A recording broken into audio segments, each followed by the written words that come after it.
ایک دوسرے کو عزت دو، برداشت کرو۔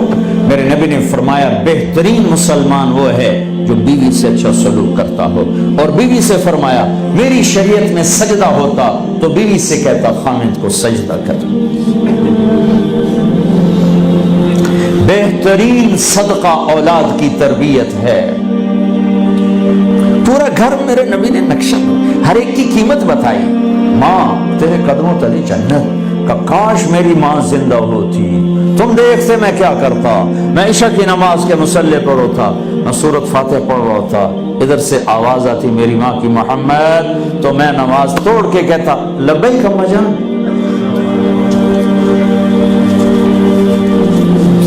باپ کا تیرے جنت کا دروازہ ہے، باپ تیری جنت کا دروازہ ہے، کھولنا توڑنا نہیں، کھولنا توڑنا نہیں،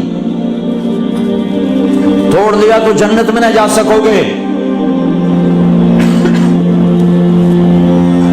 سب سے بہترین مسلمان جو بیوی سے اچھا سلوک کرے، سب سے بہترین عورت جو اپنے خامند کی منشا کو دیکھے۔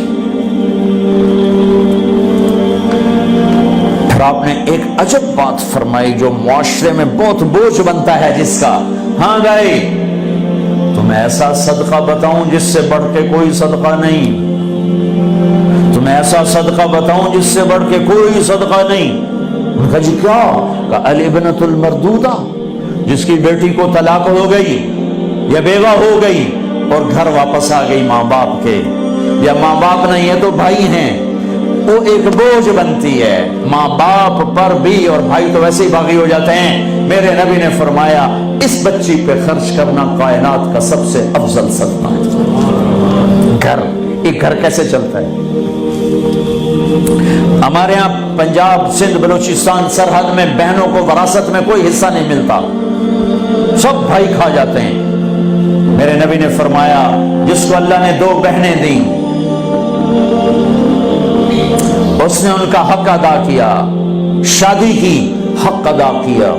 ماں باپ کی وراثت میں سے ہوتا ہے، اگر میں نے کوئی خود کمایا ہے اس میں بہنوں کا حق نہیں، ماں باپ سے اگر 1 روپیہ بھی آیا ہے تقسیم کیا جائے گا۔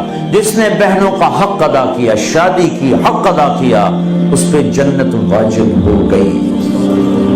جس کو اللہ نے 3 بیٹیاں دی، اس نے ان کی ڈولی اٹھائی، وہ جنت میں میرے ساتھ یوں ہوگا۔ ایک بولے اگر 2 ہوں، کہ جس نے 2 بیٹیوں کی شادی کی وہ بھی ایسے ہوگا۔ اللہ بھلا کرے۔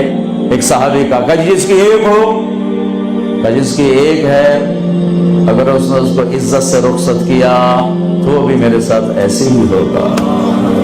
پھر کئی بچیوں کو طلاق پڑی ہے کہ اس کو بیٹا نہیں ہوتا۔ یہاں آنے سے پہلے کا واقعہ، پنڈی سے بچی رو رو برا حال اس کا، میں تو فون سنتا ہی نہیں ہوں ایسے کہ میرا تو کلیجہ پھٹ گیا ہے۔ ہے کہنے لگی کہ سسرال نے کہا تھا بیٹی ہوئی تو طلاق دے دیں۔ میں نے کہا اس میں میرا کیا قصور ہے، اور بیٹی ہی ہوئی اور مجھے طلاق پڑ گئی، اور میں گھر آ گئی 22 سال کی عمر میں۔ بیٹی دینے والا اللہ اور ظلم کرنے والا سسرال۔ میرے نبی کو اللہ نے بیٹے دے کے اٹھا لیے، قاسم اٹھا لیے، عبداللہ اٹھا لیے، ابراہیم اٹھا لیے، 4 بیٹیاں دی، 3 زندگی میں اٹھا لی، زینب، ام کلثوم، رقیہ، تینوں آنکھوں کے سامنے چلی گئیں۔ فاطمہ سے نسل چلی، آپ نے فرمایا لوگوں کی نسل بیٹے سے چلتی ہے، میری نسل میری بیٹی فاطمہ سے چلی گئی۔ اس لعنت کو دھویا۔ عورت کا کیا قصور ہے اگر اس بیچاری کو بچیاں ہو رہی؟